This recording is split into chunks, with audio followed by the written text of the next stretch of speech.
When it comes to fighting games, there has always been a barrier of entry that is often considered by many to be too high of an entry point unless you're willing to spend hours, months, and years in the lab, which is FGC talk for training, to, as we would say, get good. And while many have the time and patience and devotion to get competent with a character, there's a massive majority that aren't so generous and will easily drop a game that requires that much dedication with no immediate reward for effort, or should, heaven forbid, they get destroyed by a seasoned vet in mere seconds and humiliated, which for many would cement their unwillingness to ever touch or play that type of game ever again. That's a large factor in why fighting games died off in the early 2000s, as the systems became more intricate and required you to do more than button mash to win, which I'm going to call it out, Tekken 3's Eddie Gordo. A lot of you people that played that game, you use Eddie and you just button mash and won. I'm just saying. And also the surge of arcade perfect titles and original games that were heading towards home consoles, since for the first time ever in the early 2000s, home consoles now outclass their coin-op counterparts, and the new focus was on cinematic experiences in gaming, with voice acting becoming the new norm. I say all of this to say that fighting games, while historic and being a pillar of the gaming community, have not always had the best PR when it comes to the casual gamer. And that is why you will see games with EO or easy operations so that the casual fan can compete and play with more serious players, and that has always created a form of divide within the community. And now, enter Fantasy Strike, which aims to change the landscape of fighting games so that everyone from FGC veterans to the aspiring casuals.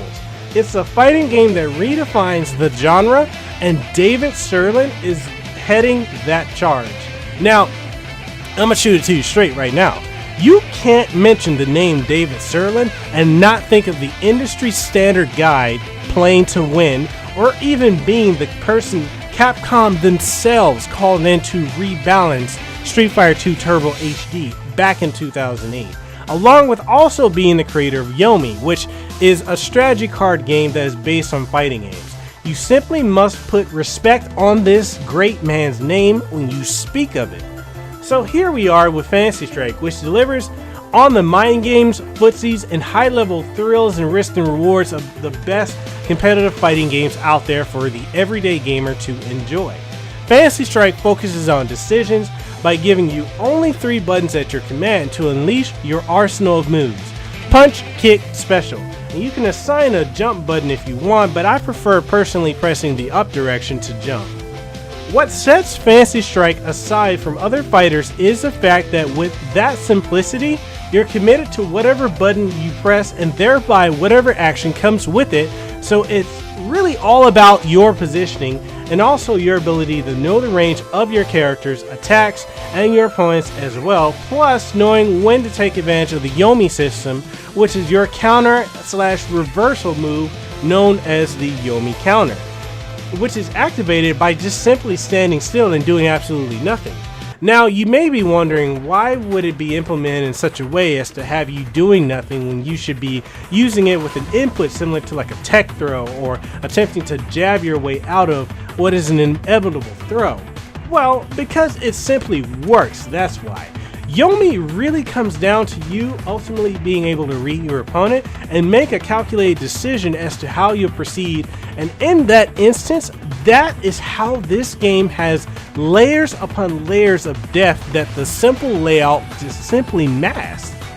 You can get your usual tick throws, cross-ups, jump-ins that new players, honestly, they may not be familiar with. However, there is a comprehensive tutorial that teaches you everything you need to know in order to play at a competent, competitive level, in the same vein that Killer Instinct did with this tutorial mode in the 2013 reboot.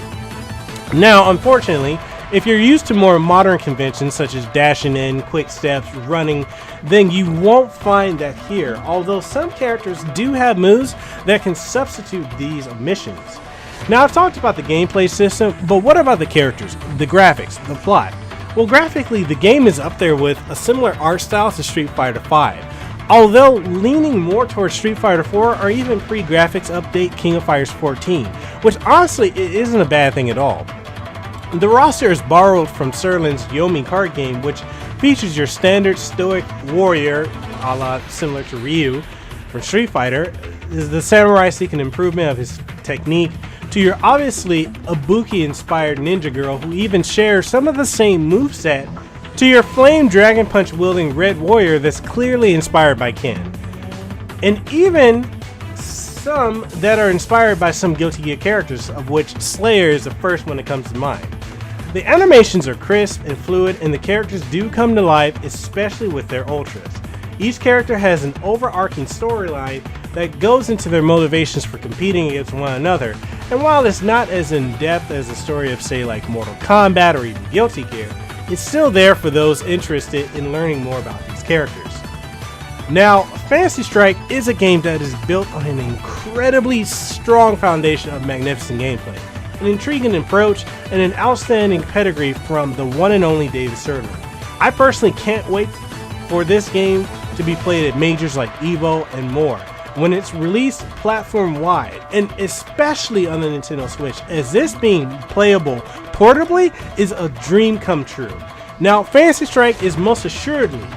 with the highest of highest esteem, Kasanova approved. David Sirlin and Sirlin Games did one hell of a job with this title, and I personally can't wait to see what more they do to keep this title going strong.